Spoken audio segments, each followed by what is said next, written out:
The first time Lisa went quiet, it felt like a pause, like a comma in a sentence that would soon continue. It was over something small. It always is at the beginning. Tawanda had come home late, again, smelling faintly of beer and long conversations that didn't include her. She asked a simple question, "Why didn't you call?" And he answered with a shrug and a distracted, "My phone died." She knew it wasn't true, but instead of pushing, instead of saying, "That hurts me," she folded her feelings neatly inside herself and said nothing. That night, she turned her back to him in bed, and the silence began. At first, Tawanda didn't mind. In fact, he found it easier. No questions, no tension, just quiet. He convinced himself she would get over it, that whatever had bothered her would dissolve like mist in the morning. But Lisa wasn't mist. She was accumulating. Each unasked question, each swallowed feeling, each moment she chose silence over vulnerability, it built something heavy inside her.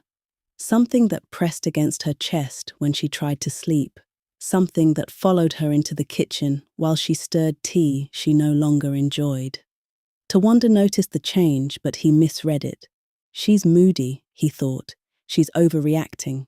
So he responded the only way he knew how, by withdrawing too. Days turned into weeks. Conversations shrank into logistics.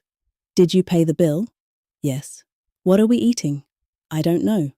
No laughter, no softness, no us.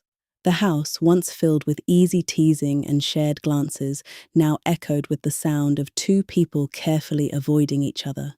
They were still married, but they were no longer connected. One evening, it rained heavily, the kind of rain that used to bring them together, sharing blankets, arguing over movies, laughing at nothing. Lisa stood by the window, watching water race down the glass. She wanted, desperately, to turn around and say something. "I miss you. Can we talk? I feel alone even when you're here." But the silence had grown roots. It whispered to her, "He doesn't care. If he did, he would have asked." Across the room, Tawanda scrolled through his phone, stealing glances at her. He wanted to say something too. "What's wrong? Why are you shutting me out? I don't know how to fix this." But pride stood taller than love, and so they said nothing. Months passed. The distance became normal. They stopped trying, not because they didn't feel, but because they didn't know how to reach each other anymore. The silent treatment had done its quiet work. It had turned assumptions into truths, turned hurt into resentment, turned love into something unrecognizable. The day Lisa left, there was no shouting, no dramatic confrontation, just a suitcase by the door. Tawanda watched her zip it closed, his chest tightening with something he couldn't name, fear, maybe, or regret. "Is this what you want?" he finally asked. His voice sounded unfamiliar, like it belonged to someone else. Lisa paused. She looked at him, not with anger, but with a deep, tired sadness. "I wanted us to talk," she said softly. "A long time ago."